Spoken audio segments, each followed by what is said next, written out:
This is Riff Radio, a presentation of Riff Magazine Online. Find more online at riffmagazine.com, your source for music news, interviews, and live music coverage from the Bay Area and beyond. I am Mike DeWald, and on this edition of Riff Radio, we look back just a few short weeks ago to the historic opening of Chase Center in San Francisco, bringing together two musical forces in Metallica and the San Francisco Symphony to reprise their S&M concert.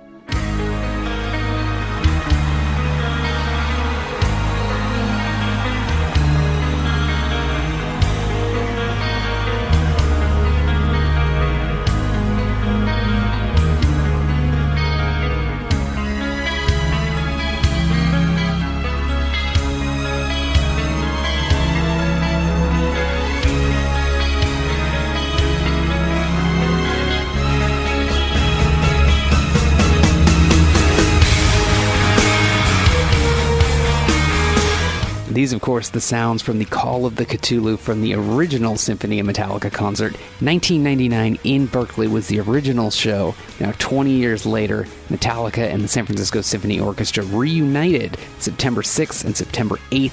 Two huge shows opening up the brand new Chase Center in San Francisco. The musical director for that show was Edwin Outwater. If you were there or you've watched some of it on YouTube, you know what a big part he played in the show. He joins us on this episode to look back on these historic shows and give us a behind-the-scenes look of just exactly what went into the two nights of Symphony and Metallica 2 at Chase Center. If you missed out on the live concerts, you will have another chance coming up in October 9th. The concert will be shown in theaters across the country, and down the road after that, it will be released in the form of a live album. So now we welcome Edwin Outwater to Riff Radio. Thank you so much for taking the time. My pleasure. The big opening night shows at Chase Center, Metallica and San Francisco Symphony. Looking back on those, what are some of your reactions and some of the emotions looking back on those two nights?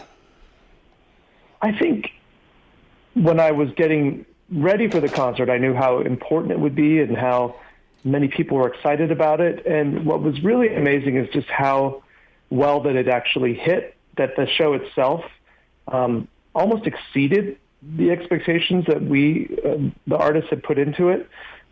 It just had a kind of magical vibe and had a sense of adventure, I think, that really hit the fans as we went through the show. So you're playing with Metallica, you're playing in the round, you're playing in an arena. From your perspective,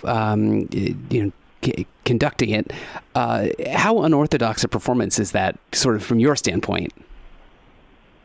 Well, I would go further. I would say it was a unique performance. I mean, I have done some rock projects before, but the rotating stage was a new one.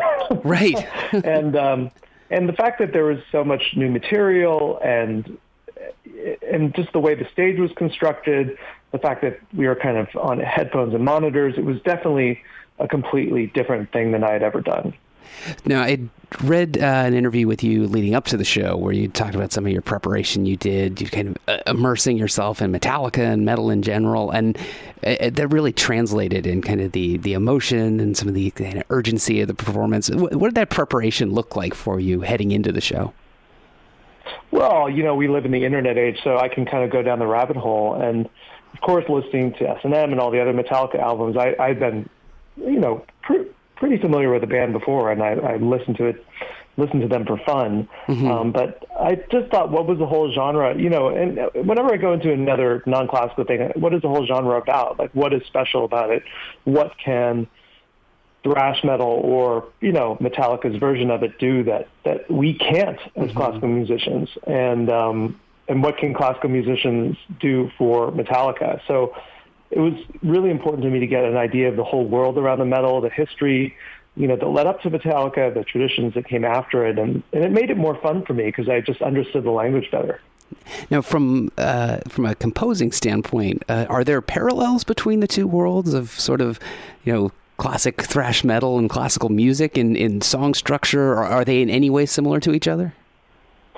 Well, I think Metallica songs are very structured, and I think we relate to that as classical musicians. I think they're, especially Metallica's music, that might set it apart from other bands. There's a kind of lyricism and sadness, and melancholy in Metallica's music that is pretty special. I think that might be a reason why they're so famous, that they kind of have this melodic gift on top of the rock and roll gift.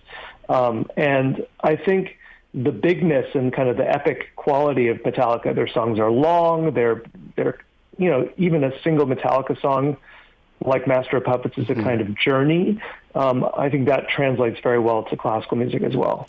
Now, how did choosing the set list come together? Did the band come to you and say, hey, these are the songs we want to play? Or is there some collaboration in figuring out, which songs would translate best with the backing of the Symphony? In the band, I think Lars is very much in charge of the set list, though he gave us space, to do some of the more innovative things that we all knew there would be a period where Michael Tilson Thomas would conduct, and they do some classical stuff, and we kind of proposed a series of things to them, like the Iron Foundry or the Scythian Suite, or to have James sing without orchestra, and those things all happened. So in a way, they did give us space.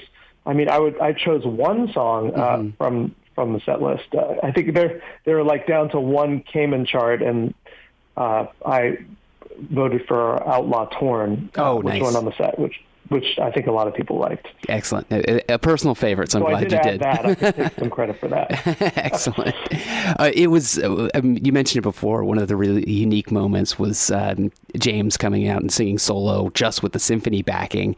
Did you need any convincing on that, or did they jump right on board with that idea?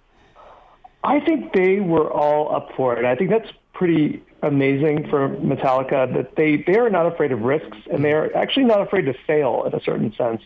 And I think they just are ready to go for it. And I think every member of the band was super excited to be doing something different. I mean, their regular shows are amazing and they're great, but the sense of adventure was completely embraced by all four of them.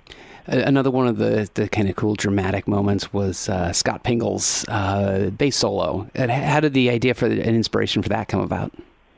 That idea came from Scott Pinkle himself. That at some point around the symphony side, and this was Michael Tilson Thomas's idea, that, hey, let's feature players from the symphony in a really legit way. And the minute that kind of rumor started circulating in the symphony side of things, Scott started pestering me with this idea in the best way. And so it was such an incredible idea. He's a true fan, really had so much love for Cliff Burton, and what he put together took a lot of hours and a lot of research and a great deal of skill. And it's funny reading, some people don't even know what instrument he's playing. In a lot of the press, he was called the cellist. Just to clear the air, he's a bassist, and he was playing an electric upright bass, which is way harder to play what he played than on a cello, as a matter of fact. And it was, for the band, I think, I remember the first time at Metallica Studios, Scott came in, no one had met him, in a very, very small recording studio. The entire band surrounded him, and he played, and the look of awe on the band's face, all of them was pretty amazing. And I remember right away after he finished, Kirk Hammett said, was so moved, and he said, "Oh man, Cliff would be so proud of this." And I knew this was clearly going to be one of the highlights of the show. That's amazing. Now, I myself came into the show sort of with through the Metallica frame of reference, so it was interesting sort of watching the dynamics of everything else, how it all played together. So for you as a conductor, especially in a setting like this, what are some of the different things you're doing and directing during a given song? What cues are you giving? How do you play into the whole role of the performance? It's an unusual role for me because the sight lines are funny because we're in the round, though I would say 90% of the orchestra could see me really well, and those who couldn't had video monitors to of see me.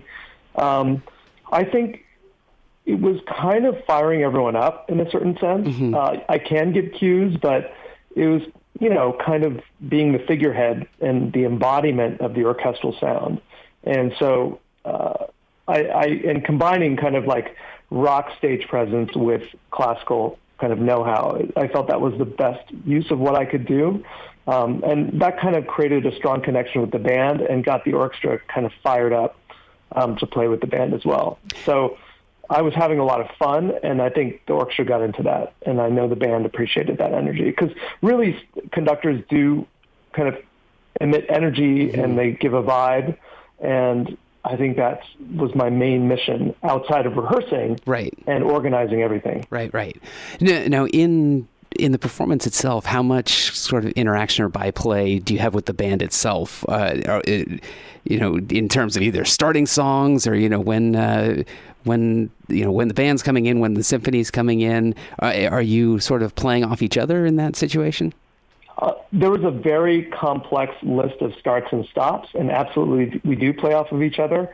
And that was a lot of the work, was just organizing that, and making sure the band was comfortable and that the orchestra was comfortable. And that was a lot of my work pre-show, just to kind of get these transitions really, really smooth. So particularly Lars and I worked together, though sometimes I started with James, sometimes I started with Kirk, and getting those starts really smooth, because both of us were out of our comfort zone, working with the band or working with the orchestra respectively. That was a huge part of it.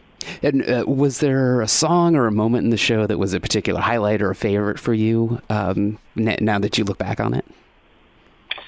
Oh man, there's a lot. I loved every moment of the show, but I always got really excited about Call of Cthulhu, because I think that's one of the biggest kind of orchestral flourishes of the whole show, which comes right at the beginning. And I knew that, the audience would get super pumped as it just kind of builds and builds and builds. That was really fun. I thought Outlaw Torn was really beautiful. I thought One, which is another Cayman chart, was really fun, because it just kind of, the orchestra adds so much to the song. And I love the songs where the orchestra really adds a lot more to what the song originally was. And sometimes the orchestra kind of enhances the song. Sometimes the orchestration adds a whole new dialogue to the song or a new feel to it. And I get really excited about that. On One especially, I'm pretty sure this was an addition, was sort of having the intro, artillery and cannon fire sort of played by the percussion. And I think that was a new addition to this. It was, yeah. Usually they do it with a pre-recorded track. Right. In S&M1, they did a pre-recorded track, but it was actually Lars's idea. Oh, really? Oh, wow. To have the percussion do that. And because he thought, well, everything is acoustic on the show. Why add a pre-recorded track to anything? It just seems out of place. And so I asked our principal percussion, Jake Nisley, and his colleagues in the symphony to improvise Sounds of War, and they were more than up to the challenge. And that was definitely just the amount of people who were creative and came up with ideas, and how odd, for instance, I came up with the stage, the pathways that went out from the stage. There was an idea of the circular stage, but I kind of came up with the 3 pathways where the orchestra could walk out in between the orchestra. Just Lars came up with the drums. So it was amazing, how the input went, among the band and me and Greg Fiddleman, the producer, and the production guys, Dan and Lug, just throughout all aspects of the show, and how free and open the collaboration was in every aspect. And I think that sense of mutual respect and freedom and listening to everyone's ideas, even if it's not in their wheelhouse officially, I think that was a huge part of what made the show work the way it did. Now, for the symphony musicians, how does the crowd play into that? I mean, the first night, the first song going into For Whom the Bell Tolls, the crowd singing along was so loud with that, which I imagine is a different dynamic than they're used to. Do they have to adjust a little bit to the different live dynamic? All of us are on headphones in a show like that, because the PA would be so loud that we wouldn't be able to sort out what we're doing.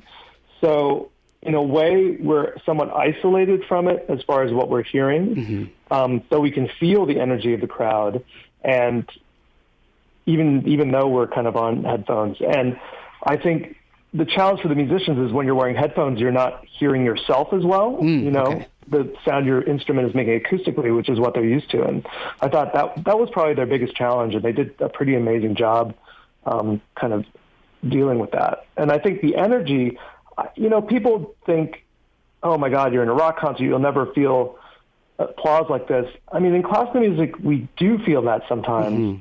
I mean, maybe not with 18,000, but the Hollywood Bowl has 18,000 people, and you feel that. And I have felt that energy in classical music. in my career, but it's usually saved for the end. You know, the audience sits in rapt silence, and then if you play something they really love, man, it's an amazing feeling when all of a sudden the crowd goes crazy. But to have a kind of almost like a sing-along, like a lot of Metallica concerts, and the energy going the whole time was something different. It was super fun for us. We loved it. Excellent. Now, the film version is going to be released in theaters in a couple of weeks. Do you think you're going to head down to the theater and see it?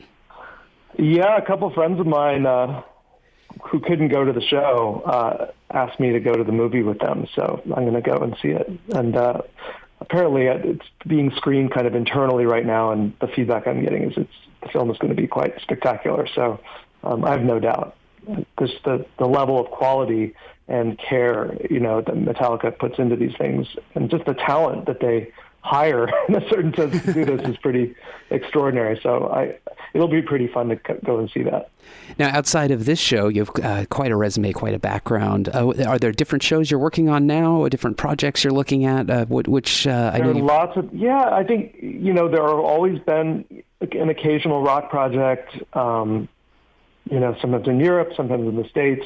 It seems like this concert is so iconic, and that, you know, already I would say there are like 3 or 4 kind of major projects that I've been called about in the last 2 weeks, just because of Metallica. So I think this is some sort of turning point for me in some aspect of my career.